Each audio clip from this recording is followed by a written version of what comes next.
কথা তো শোনা যায় না।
আচ্ছা, আপু কি শুরু করছে?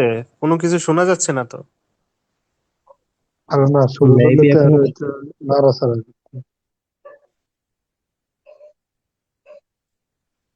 আচ্ছা, আমার কথা শোনা যাচ্ছে? জি আপু, শোনা যাচ্ছে। আচ্ছা আচ্ছা, সরি, জি, আমার এখন শোনা আমার আনমিউট আনমিউট করা ছিল, মিউট করা ছিল, সরি, কারণে আমারটা শুনতে পারিনি। এখন কথা হচ্ছে, আমরা এখন আলোচনা করতেছি কি নিয়ে? এমসিকিউ নিয়ে, তাই তো? সো এমসিকিউর মধ্যে আপনার তিনটা ভাগ আছে। একটা হচ্ছে আপনার শর্ট এমসিকিউ, যেখানে আপনার যে বিষয়টা হয়, আপনার তিনটা অপশন থাকবে, আর আপনি মনে রাখবেন যেখানে তিনটা অপশনই তারা হিট করবে।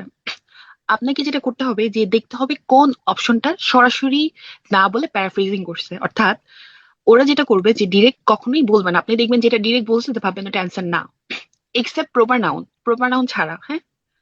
যেমন ধরেন আপনার টাইম, এটা তো ডিরেক্ট বলবে। তারপর একটা ডেট, এটা তো ডিরেক্ট বলবে। কোন একটা প্লেসের নাম, কোন একটা ইভেন্ট, এগুলো তো ডিরেক্ট বলে, তাই না? সো এগুলো হচ্ছে ব্যতিক্রম। কিন্তু থাকে না আপনার যে অ্যাডজেক্টিভ, অ্যাডভার্ব অথবা ভার্ব, এগুলো কিন্তু ডেফিনেটলি প্যারাফ্রেজিং করে, যেটা আপনারা আগের ক্লাসগুলোতেও দেখেছেন। সো শর্ট এমসিকিউ গুলো কি আপনার নর্মালি পার্ট টু তে থাকে এগুলা। এগুলা quite easy. Noor Hossain, please mute করে রাখেন, কারণ বারবার আনমিউট মিউট করা আমার এখানে হচ্ছে না। সো এগুলো করবেন না কেউ। আর সার্থক, আপনি আনমিউট করে রাখছেন কেন? ওকে, সো প্লিজ শুনবেন। তো এখানে এই ক্ষেত্রে সলভ করার ক্ষেত্রে আপনার কিছু পদ্ধতি আছে। ফার্স্ট অফ অল, আপনাকে অডিওটা শুনতে হবে। তারপর আপনাকে অপশনগুলা সাথে ম্যাচ করতে হবে যে আসলে ওরা কোথায় হিট করতেছে। কখনো ওরা দেখা যায় বি তে হিট করতেছে, কখনো সি তে, কখনো আবার এ তে।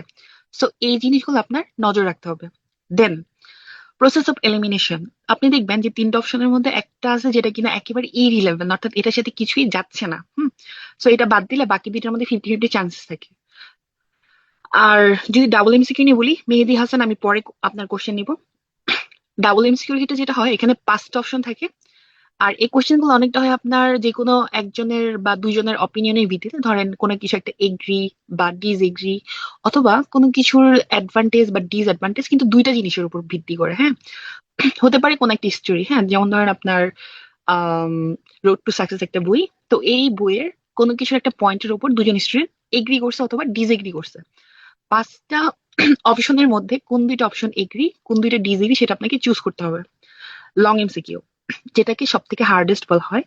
এখন এইখানে মানুষ মার্কস কম পায়, তার একটা রিজন, কয়েকটা রিজন আছে। ফার্স্ট রিজন, এখানকার প্রশ্নগুলো অনেক বড় হয়, এটাতে পড়তে অনেক সময় লাগে। তো যার ফলে যেটা হয় যে অনেকে মানে আসলে ওই সময়টাতে বুঝে উঠতে পারে না যে লাইক আপনার কিভাবে পড়বে, বা পড়ে আবার অপশন গুলো বড় হয়। সো এখানে কিছু নিয়ম আছে, আমি দেখাবো। তার আগে আমি একটু ধারণা দিয়ে রাখলাম। আচ্ছা, যাই হোক, এখন আমি স্লাইডে চলে যাই। এমসিকিউ সমাধানের কৌশল, কয়েকটা কৌশল আছে। প্রথম যেটা, সেটা হচ্ছে কি প্রসেস অফ এলিমিনেশন। এটা কি? এটা হচ্ছে আপনার আম, কিছু পদ্ধতি আছে যেটার মধ্যে হচ্ছে আপনার অপশন থাকে, হ্যাঁ, যেটা হচ্ছে না, থাকে না, যেগুলো উত্তর হবে না। যেমন আমি বলছি যে আপনার তিনটা অপশনের মধ্যে একটা থাকে ইররিলেভেন্ট, সো আপনি যদি ওইটা কেটে দেন তাহলে বাকি দুইটা হচ্ছে আপনার অ্যান্সার ইজিলি পিক করতে পারবেন। মানে বাদ দেওয়ার পদ্ধতি, আপনি বাদ দিয়ে দিয়ে সঠিক অ্যান্সার পেতে পারেন। তারপরে দেখেন, যেইগুলো হচ্ছে আপনার প্যারাফ্রেজিং অংশ, সেগুলো কিন্তু ওরা হুবহু বলে না, অন্যভাবে বলে। যেমন ধরেন আপনার আমি যদি বলি কি বলা যেতে পারে, আচ্ছা, চুজ। হুম, চুজকে কি বলতে পারে তারা? সিলেক্ট বলতে পারে। বা প্রেফার বলতে পারে, এরকম। অর্থাৎ ধরেন অপশন আছে যে কোনো কিছু একটা চুজ করতে হবে, কিন্তু ওরা কি করবে, অডিওতে চুজ বলবে না, ওরা বলবে কি সিলেক্ট করা বা প্রেফার করা, এরকম কিছু একটা বলবে। তারপর দেখেন, যেমন ধরেন এই যে ইম্পর্টেন্ট, ওরা ইম্পর্টেন্ট না বলে কি বলবে, সিগনিফিকেন্ট বলবে। তারপর দেখেন ইনফরমেশন আছে, ইনফরমেশন না বলে ওরা কি বলবে, ডিটেলস বলবে, যেটা আপনাদের আমি প্রতিদিনই দেই, যে 20টা করে ভোকাবুলারি প্লাস ওইগুলোর সাথে 4টা করে প্যারাফ্রেজিং। তারপর দেখেন এনাফ, এটা না বলে কি বলতে পারে, সাফিসিয়েন্ট বলতে পারে। হসপিটালের বদলে হেলথ কেয়ার বা ক্লিনিক বলতে পারে। তারপর দেখেন কিছু থাকে ট্র্যাপ, সরি, ট্র্যাপটা একটু দেখতে হবে। দেখেন এখানে যে ট্র্যাপ আছে, ট্র্যাপটা কি? ট্র্যাপ হচ্ছে আপনার এই যে ফাঁদ থাকে না, যে আপনার অডিওর সাথে হুবহু অপশন মিলে গেছে, মানে হচ্ছে কোনো প্যারাফ্রেজিং করে নেই, কিছুই করে নেই। ধরেন অডিওতে দেয়া আছে হচ্ছে আপনার লাইক কোন একটা স্কুলের অ্যাক্টিভিটিস, ধরেন দেয়া আছে ফিজিক্যাল অ্যাক্টিভিটিস, হ্যাঁ, অডিওতে বলছে ফিজিক্যাল অ্যাক্টিভিটিস, ড্যাম শিওর এটা অ্যান্সার হবে না। অর্থাৎ যখন অডিওর সাথে অপশনটা মিলে যায় কোনো রকম চেঞ্জিং ছাড়া, কোনো রকম প্যারাফ্রেজিং ছাড়া, সেটা হচ্ছে কি 100% এটা ট্র্যাপ। তারপর কন্ট্রাস্ট ওয়ার্ড। আচ্ছা, কন্ট্রাস্ট কি? দেখা গেছে আপনার একসাথে একাধিক ইনফরমেশন দিচ্ছে। যেমন ধরেন আমি আপনাদের আজকে এমসিকিউ ক্লাস নিব, কিন্তু আমার মাথা ব্যথার কারণে আমি আজকে নিচ্ছি না। দেখেন দুইটা ইনফরমেশন দিচ্ছে না? এক হচ্ছে আমার এমসিকিউ নেওয়ার কথা ছিল, বাট বা হাউএভার আমার মাথা ব্যথার কারণে আমি ক্লাসটা কালকে নিব। তো এখানে কিন্তু কি দুইটা অপশন হচ্ছে না? তাহলে আমাদের অ্যাকচুয়াল জিনিসটা কি, যে অর্পিতা আপু ক্লাসটা কখন নিবে? আমি শুরুতে কি বলছি যে আমি ক্লাসটা আজকে নিতে চাচ্ছি, কিন্তু আমার মাথা ব্যথার কারণে আমি ক্লাসটা আগামীকাল নিবো। এই যে এখানে হচ্ছে একটা ট্র্যাপ। সো উপরে যারা শুনছে যে অর্পিতা আপু ক্লাসটা আজকে নিবে, এটা হচ্ছে ভুল, কারণ আমি বাট হাউএভার দিয়ে আমার তথ্যটা চেঞ্জ করে ফেলছি। অনেক ক্ষেত্রে যেটা হয়, এমসিকিউর ক্ষেত্রে স্পেশালি, বাট হাউএভার, তারপর হচ্ছে আপনার আই সাপোজ, আই থিঙ্ক, এইগুলার পরে আপনার 90% কেসে অ্যান্সার পাওয়া যায়। আবার অনেক সময় আগেও থাকে, বাট আপনার শুনতে হবে যে আসলে ইনফরমেশন চেঞ্জ করছে না কি চেঞ্জ করে নাই। সো এই জিনিসগুলোতেই থাকবেন, যেমন but, however, I suppose, I think. কারণ এগুলো হচ্ছে ট্র্যাপ। তারপর দেখেন এগ্রি ডিসএগ্রি, ডাবল এমসিকিউর ক্ষেত্রে সবচেয়ে বেশি গুরুত্বপূর্ণ। দেখেন অনেক সময় থাকে আপনার প্রশ্নে যখন বোথ এগ্রি অথবা বোথ ডিসএগ্রি থাকে, তখন আপনাদের অডিওতে ফোকাস রাখতে হবে যে দুজনেই কি এগ্রি করছে নাকি দুজনেই ডিসএগ্রি করছে। ধরেন আমি আর এখানকার একজনের নাম হচ্ছে মেহেদি হাসান, তার কথা বলি। যেমন ধরেন আমরা দুজন সাপোজ বুক ফেয়ারে যাব, বইমেলাতে যাব, হ্যাঁ। তো ধরেন আমরা বলছি যে বইমেলাতে যাব, এখন অ্যাক্টিভিটিস কি কি? ধরেন আমরা বইমেলাতে গিয়ে আমরা হচ্ছে একটা থ্রিলার বই কিনবো, হ্যাঁ। তো আমি বলছি থ্রিলার বই, উনি বলছে যে না আমি থ্রিলার বই কিনবো না, আমি কিনবো হচ্ছে লাইক একটা সাইকোলজিক্যাল বই। আচ্ছা ঠিক আছে।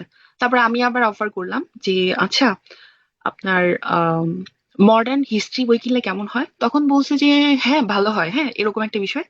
তখন কেউ এগ্রি করছে না, তখন হচ্ছে কি মডার্ন হিস্ট্রি বইটা অ্যান্সার হবে। আবার ডিসএগ্রির কথা যদি বলি, যেমন ধরেন লাইক আমি বেসিকলি যেটা হয় যে খুব একটা স্পাইসি জাতীয় খাবার খাইতে পারি না, মশলা জাতীয়, হ্যাঁ। তো বা ঝাল খেতে পারি না। তো উনি বলতেছে যে আমিও খাইতে পারি না, তো দুজনে আমরা ডিসএগ্রি করলাম না, তখন কি হয় অ্যান্সারটা ওইটাই হবে।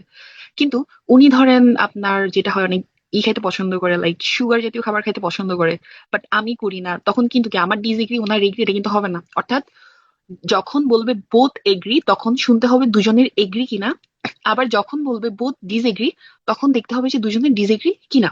ক্লিয়ার? আচ্ছা, তারপর আমরা এখন যাব ডাবল এমসিকিউর ক্ষেত্রে। ডাবল এমসিকিউর ক্ষেত্রে যেটা হয়, ওইখানে 5টা অপশন থাকে, 5টা অপশনের মধ্যে আপনাকে 2টা সঠিক অ্যান্সার বেছে নিতে হবে। আর মনে রাখবেন ইন মোস্ট কেসেস, মানে বেশিরভাগ ক্ষেত্রেই ওরা 5টাতে হিট করে। তো 5টাতে হিট করার পরে 2টা অ্যান্সার আছে যেটা কিনা ওরা প্যারাফ্রেজিং করে বলবে। মনে রাখবেন এটা, যে সঠিক অ্যান্সার অলওয়েজ এটা প্যারাফ্রেজিং করা থাকবে। আমি দেখাবো আপনাদের প্যারাফ্রেজিং কিভাবে করা থাকে। তারপর আপনাদের যখন শুরুতে সময় দেয় না, যে কিছু একটা আপনার 30 সেকেন্ড সময় পার্ট ওয়ানে যখন দিবে যে 30 সেকেন্ড, হ্যাঁ, ওই অ্যান্সার চেক করার জন্য, তখন আপনি কি করবেন যে 30 সেকেন্ড আপনি চলে যাবেন অপর পেজে, হ্যাঁ। এখন তো কম্পিউটার ডেলিভার, সো পরবর্তী ইসে কি আপনি ওইখান থেকে দেখবেন যে আসলে এমসিকিউ গুলা মানে কোনগুলো আসছে, সো ওখান থেকে মোটামুটি কিছু পড়ে ফেলবেন। পড়ে ফেলার পর আপনার যে কিভাবে পড়তে হবে দেখেন, কিওয়ার্ড দাগাতে হবে, যে ধরেন দুইটা জিনিস আপনি দেখবেন ম্যাক্সিমাম কোশ্চেন হচ্ছে হোয়াট, ওয়েন, হ্যাঁ, হয়ার, হাউ, এই জাতীয় কোশ্চেনগুলোতে মার্ক করবেন, কারণ এইটাতে ভিত্তি করে হচ্ছে অ্যান্সার পাওয়া যায়।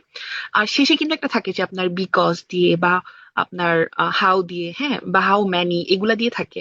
সো ওইগুলো হচ্ছে দাগ করবেন, মানে দুইটা বা তিনটা জিনিস হাইলাইট করবেন, আমি দেখাবো একটু পরে।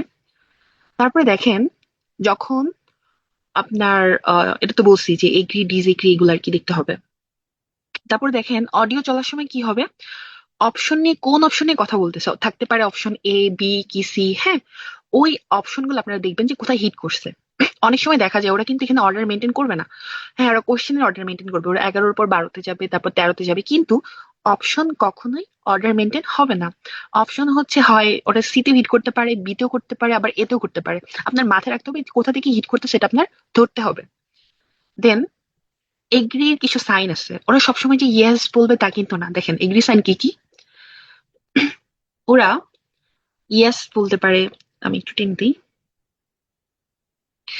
দেখেন এগ্রি সাইন মানে হচ্ছে কোনো কিছুতে এগ্রি করলে ওরা কিছু সাইন ইয়েস করে, যেমন হচ্ছে আপনার ইয়েস, হ্যাঁ, ইয়া, অ্যাবসলিউটলি, এক্স্যাক্টলি, আই এগ্রি। তারপর হচ্ছে that's right, of course, definitely, sure, that's true. তারপর হচ্ছে I suppose so, suppose so, তারপর কি, দ্যাট মেক্স সেন্স। আবার মাঝে মাঝে ওরা কি করে এগুলা না বলেও এগ্রি করতে পারে, সেটা হচ্ছে কি, আপনি দেখবেন এটা মনে হয় ক্যামব্রিজ কত 15 না 16তে আমি পাইছিলাম মেবি। তো ওইখানে ওরা বলছে যে হ্যাঁ, বলে না, হচ্ছে আবার এগ্রি সাইন, হ্যাঁ, এই একটা বিষয়। তারপর দেখেন আবার ডিসএগ্রি কিভাবে করে, যখন ওরা কিছুতে ডিসএগ্রি করবে তখন হচ্ছে আপনার নো বলতে পারে, নট রিয়েলি বলতে পারে, আই ডোন্ট এগ্রি বলতে পারে, তারপরে আই ডিসএগ্রিও বলে, তারপরে I am afraid not, I don't think so, তারপরে কি, দ্যাটস নট রাইট। আচ্ছা, এখন হচ্ছে কোশ্চেন সেশন। আপনাদের কি এতক্ষণ যা বলছি এটার মধ্যে কারো কোনো কোশ্চেন আছে? এনিওয়ান হ্যান্ড রেজ করবেন জাস্ট।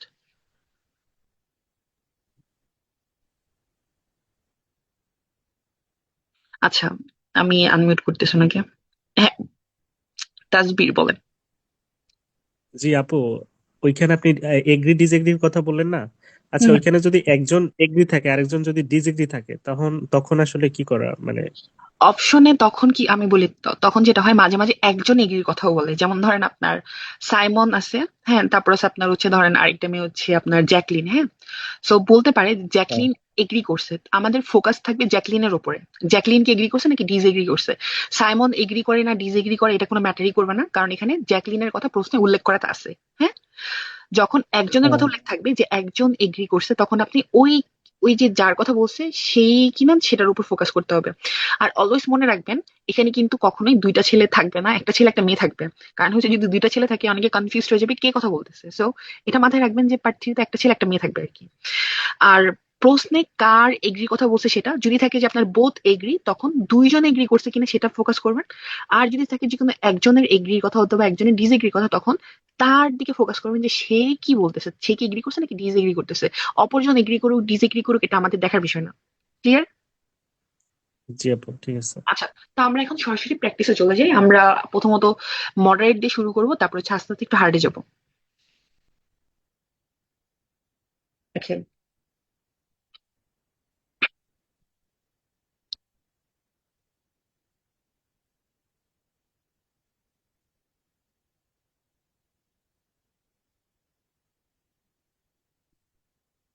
আমরা এখন ক্যামডিস টেস্ট করব।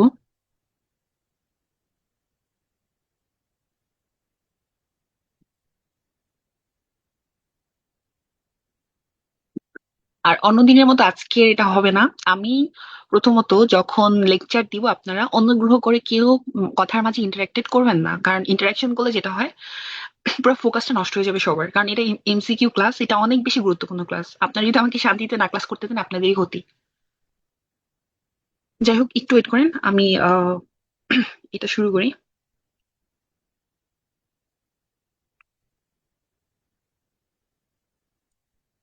লোডিং হচ্ছে, একটু ওয়েট করতে হবে, আমার ইন্টারনেট কানেকশন খুবই পুর। দেখেন, আচ্ছা, অডিওটা হাইড করতে হবে। দেখেন, আমাদের শুরুতে কি করতে হবে বলেন তো? শুরুতে হচ্ছে আমাদের প্রশ্নটা পড়তে হবে। আগে আপনারা অপশনে যাবেন না, আগে প্রশ্নটা পড়বেন। দেখেন, many past owners made change to, আমাদের এখানে ফোকাস পয়েন্ট কোনটা? ওনার, হ্যাঁ, পাস্ট ওনার যারা ছিল মানে যারা মালিক ছিল, হ্যাঁ, তারা কি চেঞ্জ করেছিল?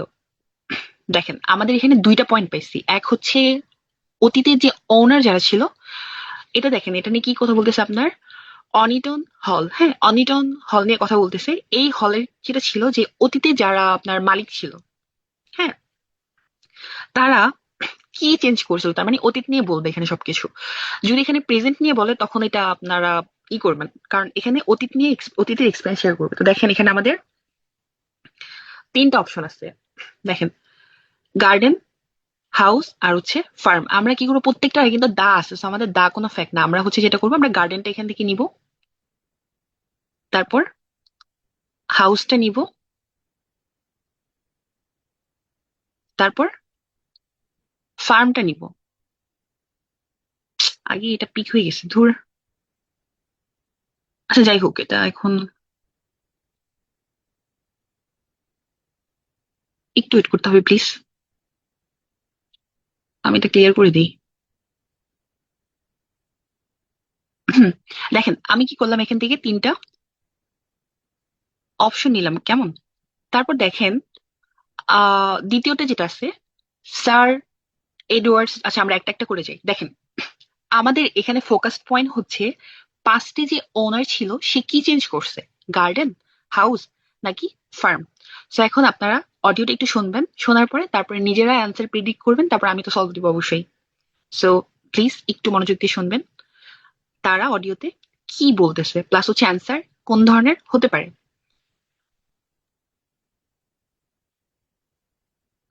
প্লে করতেছি, টু রিড অন সবাই।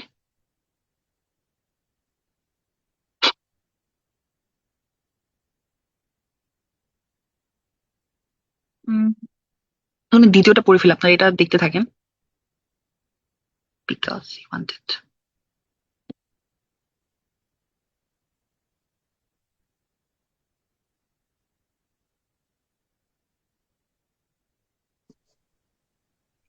ওইটা এখনই প্লে করবো।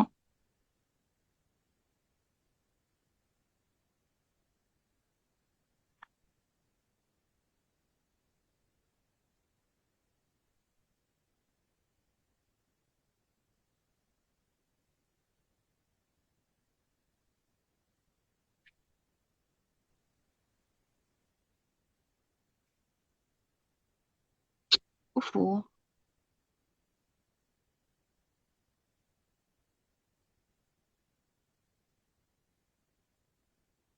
আচ্ছা কেউ কি প্লে করতে পারবেন? আমার এখান থেকে কেমন যেন প্লে হচ্ছে না, এটা খুবই বিরক্তিকর অবস্থা কোথাও।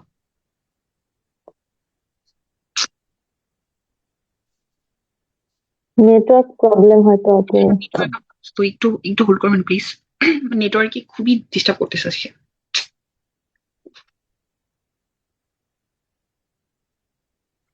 আপু আপনি এক কাজ করবেন, জিপি তো হচ্ছে নেট কিনে রাখবেন, তাহলে দেখা যাচ্ছে আপনার এই প্রবলেমটা ফেস করতে হবে না। দাঁড়ান এটাতে একটু ট্রাই করি। নেট যে কি করতেছে খোদা, আমার খুবই রাগ লাগতেছে আজকে, আমি প্লে করতে পারতেছি না।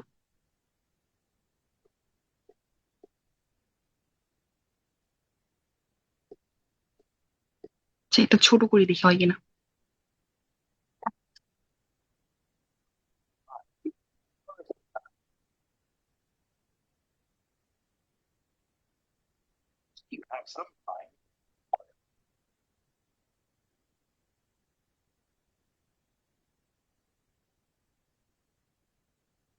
একটু 2 মিনিট প্লিজ, আমি নতুন করে করতেছি, নেট কানেক্ট করতেছি। খুবই রাগ লাগতেছে আমার।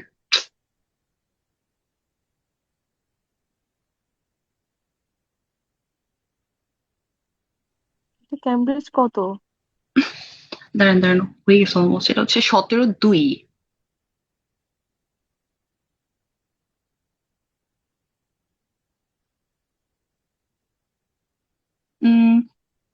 ওয়েট ওয়েট, হ্যাঁ হয়েছে এবার। A guide at a tourist attraction called Oniton Hall talking to a group of visitors. First, you have some time to look at questions 11 to 14. Morning, and welcome to Oniton Hall, one of the largest estates in the area. My name's Nick, and I'm one of the guides. I'll give you a brief introduction to the estate while you're sitting down, and then we'll walk round. The estate consists of the house, gardens, parkland, and farm, and it dates back to the 14th century. The original house was replaced in the late 17th century, and of course, it has had a large number of owners. Almost all of them have left their mark, generally by adding new rooms, like the ballroom and conservatory, or by demolishing others. The farm looks much as it's always done, although the current owner has done a great deal of work to the flower beds. কি answer ধরতে পারছেন? House হবে B G number আপু house হবে B number D কেন B হবে? Number কারণ replace replacement বলছে বলছে রুম বলছে রুম চেঞ্জের বদলে কি বলছে? Replace replace. আর হাউসের বদলে কি বলছে? রুম রুম রুম রুম বলছে। দেখেন আমাদের এখানে আপু আরেকটু বুঝাই দেন একটু ভালো আচ্ছা করে আচ্ছা, আরেকবার। বুঝাবো। আমি আপাতত একটু হিন্টস দিই। দেখেন আমাদের এখানে কি বলছে যে ওনার্স, হ্যাঁ, তার মানে ওইখানে বলছে যে 17th সেঞ্চুরিতে অনেকগুলা ওনার্স ছিল। আচ্ছা 17th সেঞ্চুরি কি প্রেজেন্ট নাকি past? Past tense past tense. হ্যাঁ, তো পাস্ট টেন্সে যেটা হয় 17th সেঞ্চুরিতে ওনার্স, দ্যাট মিনস এখানে পাস্ট ওনার্স দের বোঝাচ্ছে।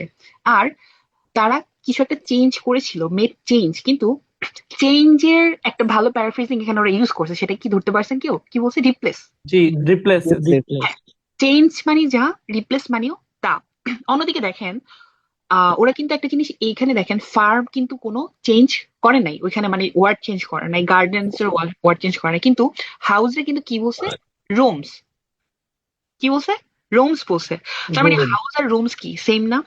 আর এখানে রিপ্লেস আর চেঞ্জ কি, যে এখানে যেমন চেঞ্জ বলছে ওটাতে কি বলছে? রিপ্লেস। তার মানে কি ওরা কি চেঞ্জ করছে? রুমস। রুমস মানে কি? হাউস, ঠিক না?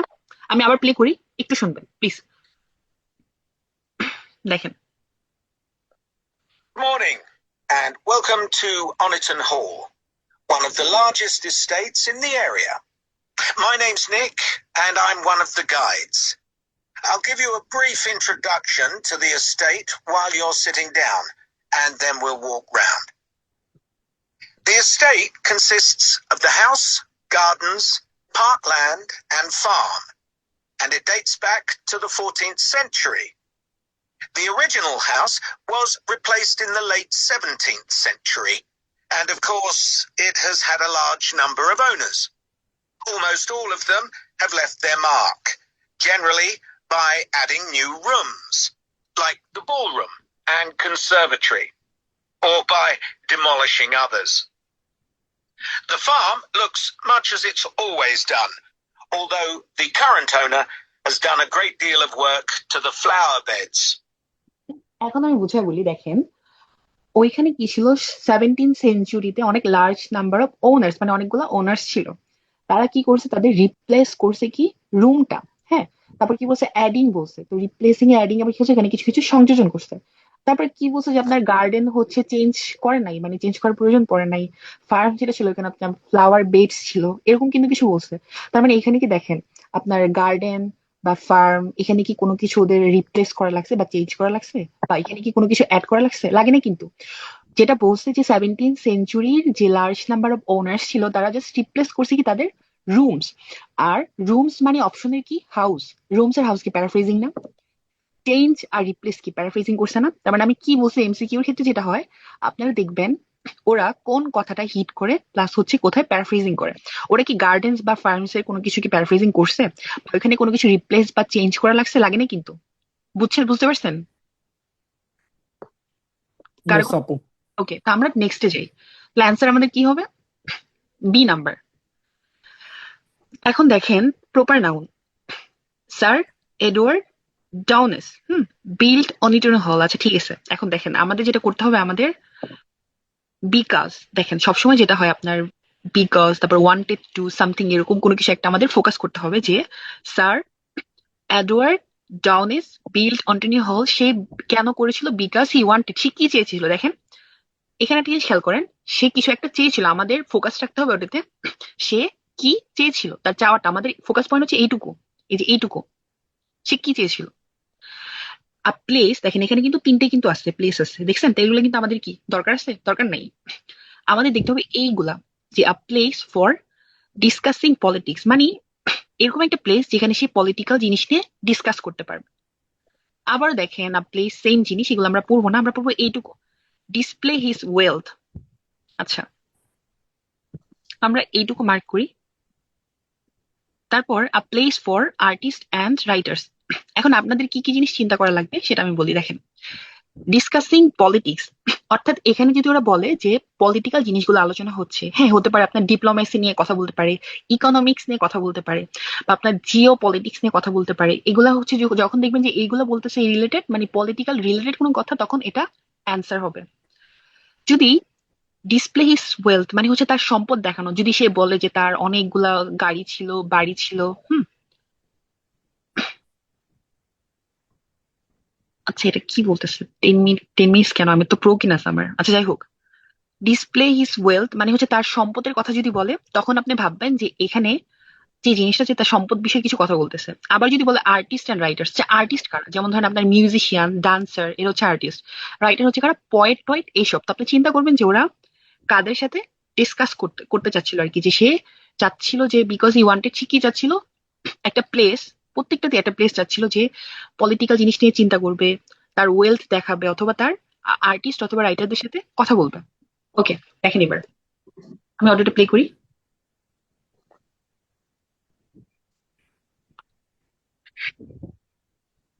Farm looks. In the 17th century, the estate was owned by a very wealthy man called Sir Edward Downes. His intention was to escape from the world of politics after years as an active politician, and to build a new house worthy of his big collection of books, paintings, and sculptures. He broke off contact with his former political allies and hosted meetings of creative and literary people, like painters and poets. Unusually for his time, he didn't care whether his guests were rich or poor, as long as they had talent. কেউ ধরতে পারছেন sir? আপু কি হবে না কি? কি হবে? আচ্ছা, এখন আর্টিস্ট অ্যান্ড রাইটার। এই তো, আচ্ছা আমি, হ্যাঁ হ্যাঁ আমি বলি, এখানে অ্যান্সার কোনটা হবে আমি বলতেছি। এখানে আপনার অ্যান্সার হচ্ছে সি। কেন হবে দেখেন, ওরা কিন্তু একটা কথা উল্লেখ করছে, খেয়াল করছেন কেউ, যে আপনার পেইন্টার্স অ্যান্ড পোয়েটস। দেখেন Yes. পেইন্টার্স, জি পেইন্টার্স হচ্ছে কি, পেইন্টার্স হচ্ছে আপনার যারা হচ্ছে রং তুলিতে আঁকে না, তারা হচ্ছে পেইন্টার্স, মানে চিত্রশিল্পী যারা। তো এরা কি আর্টিস্ট না? Yes. জি পোয়েট তাদের বলে তারা কি রাইটার। সো ওরা যেহেতু ডিরেক্ট উল্লেখ করছে যে পেইন্টার্স অ্যান্ড রাইটার্স, তার মানে অ্যান্সার কি হবে, সি হবে। আমরা সি পিক করব। আমাদের এখন পয়েন্টটা পড়তে আর হবে। ওরা তো, হ্যাঁ আপু ওরা তো আমি আবার পলিটিক্সের কথা বলে দিচ্ছে। প্যারাফ্রেজিং করলে কি উত্তর হবে নাকি? হ্যাঁ হ্যাঁ, প্যারাফ্রেজিং ছাড়া উত্তর হবে না। প্যারাফ্রেজিং যেখানে করবে অ্যান্সার সেখানেই পাবেন। অর্থাৎ আপু এখানে তো তিনটাতেই পলিটিক্সের প্যারাফ্রেজ কথা বলে দিচ্ছিল। ওরা তিনটা আলোচনা করছে, ওরা ডিসকাসিং পলিটিক্সও বলছে, ডিসকাসিং পলিটিক্স সরাসরি বলছে। আচ্ছা এখানে কি পলিটিক্স এর কোনো ভিউ দিছে? ডিপ্লোমেসি বা আপনার ফরেন কারেন্সি বা ফরেন অ্যাফেয়ার্স কিছু বলছে? বলে না কিন্তু। ডিসপ্লে হিজ, এটাও বলছে, শোনেন, ডিসপ্লে হিজ ওয়েলথ এটাও বলছে। এখানে কি ওরা ব্যাখ্যা করছে যে ওর সম্পদ কত ছিল বা কি কি স্পেসিফিক কোনো হিন্স দিছে? হিন্স দেয় নাই। কিন্তু আর্টিস্ট অ্যান্ড রাইটার্স এর কিন্তু একটা হিন্স দিছে। যেমন আর্টিস্টে বলছে যে পেইন্টার্স, আর কি বলছে রাইটার্স কি বলছে, পোয়েটস বলছে, তাই না? Yes, আপু। ঠিক, ওরা আপু আরেকবার একটু বুঝে দেন। ওকে, আপু এই অডিওটা আবার দেন একটু। আচ্ছা আমি অডিওটা আবার প্লে করি, তখন বুঝতে পারবেন আপনারা। আপনারা ফোকাস রাখবেন যে সবাই মিউট করেন। এই অপশন গুলাতে কোথায় ওরা প্যারাফ্রেজিং করতেছে বা কোথায় মানে ক্লু দিচ্ছে সেটা দেখেন। In the 17th century, the estate was owned by a very wealthy man called Sir Edward Downes. His intention was to escape from the world of politics after years as an active politician, and to build a new house worthy of his big collection of books, paintings, and sculptures. He broke off contact with his former political allies and hosted meetings of creative and literary people, like painters and poets. Unusually for his time, he didn't care whether his guests were rich or poor, as long as they had talent. সে আপনার চিন্তা করতো না যে তারা কি গরিব নাকি ধনী, সে হচ্ছে ট্যালেন্টের উপরই করতো। আর এখানে আমরা যদি ট্যালেন্টেড পার্সন দেখি, এখানে কি পেইন্টার্স আর পয়েট ট্যালেন্টেড পার্সন না? আর জি আর্টিস্ট আপু ইয়েস অ্যান্সার লজিক্যালি কি হয়? সি হয়। কিন্তু এখন বুঝতে পারছেন? আপু প্রশ্নের সাথে একটু উত্তরটা একটু কম্বিনেশনটা মিলাই দিবেন, একটু বুঝতেছি। রাইটার্সটা ক্রিয়েটিভ হয় আপু, হ্যাঁ হ্যাঁ প্লিজ। রাইটার্সটা ক্রিয়েটিভ হয়। রাইটার্স তো ক্রিয়েটিভ হবেই। আর এখানে বলছে না যে ধনী বা গরিব কোনো ম্যাটার করে না, ট্যালেন্ট দরকার। সো রাইটার যারা তারা কি ক্রিয়েটিভ, যারা পেইন্টার্স তারা কি ক্রিয়েটিভ। সো তাদের সাথে কি চায়? সে হচ্ছে মিটিং করতে চায়। ক্লিয়ার? ইয়েস আপু। ওকে, আমরা নেক্সটে চাই। আপু এটা না ধরতেই পারি না। এখন এটা প্র্যাকটিস দরকার। আপনি যদি প্র্যাকটিস না করেন আপনি কিভাবে ধরতে পারবেন বলেন? এটা প্র্যাকটিস দরকার। আপনি চিন্তা ওয়ান্টেড এর কোনো প্যারাফ্রেজিং ইউজ করছেন নাকি? মানে এটা পাই নাই। সবসময় ওরা ওয়ান্টেড বলবে না, এটা অন্য কিছু বলবে। এটা ভেবে না। কি যেন একটা ওয়ার্ড বলছে আপু, হ্যাঁ বলছে ওরা হচ্ছে প্রথম দিকে। ইন্টেনশন বলছে। ইন্টেনশন, ওয়ান্টেড মানে কি? চাওয়া। ইন্টেনশন মানে কি? একটা Yeah. ইচ্ছা থাকে না, এটা। তারপর 13 visitors can learn about the work of servants in the past form। দেখেন, ভিজিটর্স এর বদলে ওরা কিছু বলতে পারে, টুরিস্ট বলতে পারে না? ঠিক আছে, লার্ন। লার্ন এর বদলে এক্সপিরিয়েন্স থাকতে পারে না? ঠিক আছে, work about the servants in the past. দেখেন, তারা পাস্ট যে ছিল, অতীতে তারা কি সম্পর্কে ভিজিটর্সরা শিখতে পারবে। একটা হতে পারে আপনার অডিও গাইডস, মানে হচ্ছে আপনার যে ভয়েস শুনে শুনে আসে না যে আপনার এখন ডান দিকে যেতে হবে, বাম দিকে যেতে হবে, আপনার কি করতে হবে না করতে হবে, অডিও গাইডস রিলেটেড। তারপর ফটোগ্রাফস, যে ওরা ফটোগ্রাফ নিয়ে কিছু বলে কিনা। তারপরে দেখতে হবে কি পিপল কাস্টিউম। এখন একটা দেখেন, অডিও গাইড মানে কি? যেমন ধরেন আমি কোন একটা কল সেন্টারের সাথে আছি, সে আমাকে গাইড করতেছে যে আপনার এখান থেকে এখানে যেতে হবে, ওইখান থেকে এখানে যেতে হবে। এটা হচ্ছে কি অডিও গাইড। ফটোগ্রাফ থাকতে পারেন আপনার টেকিং ফটোস, যেখানে ফটোস তুলতেছে, হ্যাঁ, বা পিকচার্স রিলেটেড কিছু একটা আছে কিনা, হ্যাঁ, বা ফ্রেম এই রিলেটেড কিছু থাকলে তখন ফটোগ্রাফ সেন্সার হবে। আর কস্টিউম কি? আপনারা দেখেন না যে যারা মানে শিল্পী, হ্যাঁ, যে যারা হচ্ছে অ্যাক্টর বা অ্যাক্ট্রেস, তাদের কি কস্টিউম থাকে না, ডিফারেন্ট ডিফারেন্ট পোশাক। সো দেখবেন যে এখানে পোশাক রিলেটেড কিছু যদি থাকে তাহলে সেটা কি কস্টিউম। ওকে, সো আমি প্লে করে তারপর আমি বুঝাই দিব, আপনারা শুনবেন মনোযোগ দিয়ে। Big দেখেন,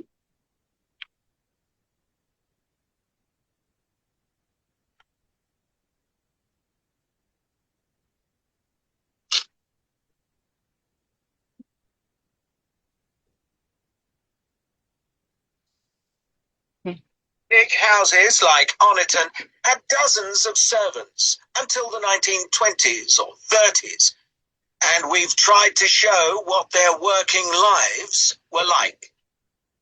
Photographs, of course, don't give much of an idea. So instead, as you go round the house, you'll see volunteers dressed up as 19th century servants going about their work. They'll explain. বলেন তো কি হবে? C C number, C C C number. C. আপু please repeat that. আচ্ছা, dress আপের কথা বলছি, C হবে। এক্স্যাক্টলি, যারা ড্রেস আপ ধরতে পারি না আপু, আরেকবার একটু সি প্লে করেন। অ্যান্সার সি হবে। আমি প্লে করবো, সমস্যা নেই। দেখেন, ওরা কিন্তু ড্রেস আপ নিয়ে বলছে না, আমি আপনাদের বুঝায় বলছি ভেঙে ভেঙে। কস্টিউমটা কি? কস্টিউম হচ্ছে যে যারা অ্যাক্টর অ্যাক্ট্রেস বা বিভিন্ন পোশাক থাকে না, জোকারদের পোশাক বা বিভিন্ন আপনার ক্যারেক্টারের পোশাক, হ্যাঁ, তো ওইগুলা কি কস্টিউমের অংশ না? সেখানে কিন্তু ড্রেস বলছে। আমি প্লে করবো, বাট তারপরে আপনাদের হিন্টস দিয়ে রাখলাম যে এখানে কি বলছে যে ওইখানে কোনো সার্ভেন্ট ছিল না অতীতে, হ্যাঁ। তার বদলে তারা কি করতো, যে বিভিন্ন আপনার স্যাম্বল রাখতে পারতো। সো স্যাম্বল গুলা কি কি? তার মধ্যে একটা ছিল আপনার কস্টিউম নিয়ে। আচ্ছা, আমি আবার প্লে করি, একটু মনোযোগ দিয়ে শুনুন। Unusually for his time, he didn't care whether his guests were rich or poor, as long as they had talent. Big houses like Oniton had dozens of servants until the 1920s or 30s, and we've tried to show what their working lives were like. Photographs, of course, don't give much of an idea. Photograph কি কোনো idea দিতে পারতেছে না, তার মানে কি photograph এখান থেকে বাদ। তারপর Big houses like Oniton had dozens of servants. Photographs, of course, don't give much of an idea. So instead, as you go round the house, you'll see volunteers dressed up as 19th century servants going about. এখন কি বুঝতে পারছেন কি জি বলছে? আপু, volunteers এর জন্য কি এটা হচ্ছে? Volunteer ভলেন্টিয়ার্স বলছে। পিপল এটা? আমি অর্ডারটা বুঝে বলি। ওরা বলতেছে যে ওই সময়ে তাদের কোনো চাকর ছিল না, মানে সার্ভেন্ট ছিল না। তার বদলে কি হইতো যে তারা ভলেন্টিয়ারদের একটা পোশাকে রাখতে চাইছে, যে এই পোশাকটা হচ্ছে মূলত তাদের কস্টিউম ছিল, যে তখনকার যারা হচ্ছে আপনার মানে সার্ভেন্টের করতো আর কি, মানে লাইক একটা স্যাম্পল হিসেবে কেমন। সো কি ভলেন্টিয়ারদের পোশাকটা দেখে তারা বুঝতে পারবে যে 19th সেঞ্চুরি সার্ভেন্টদের পোশাক কেমন ছিল। সেন্সার কি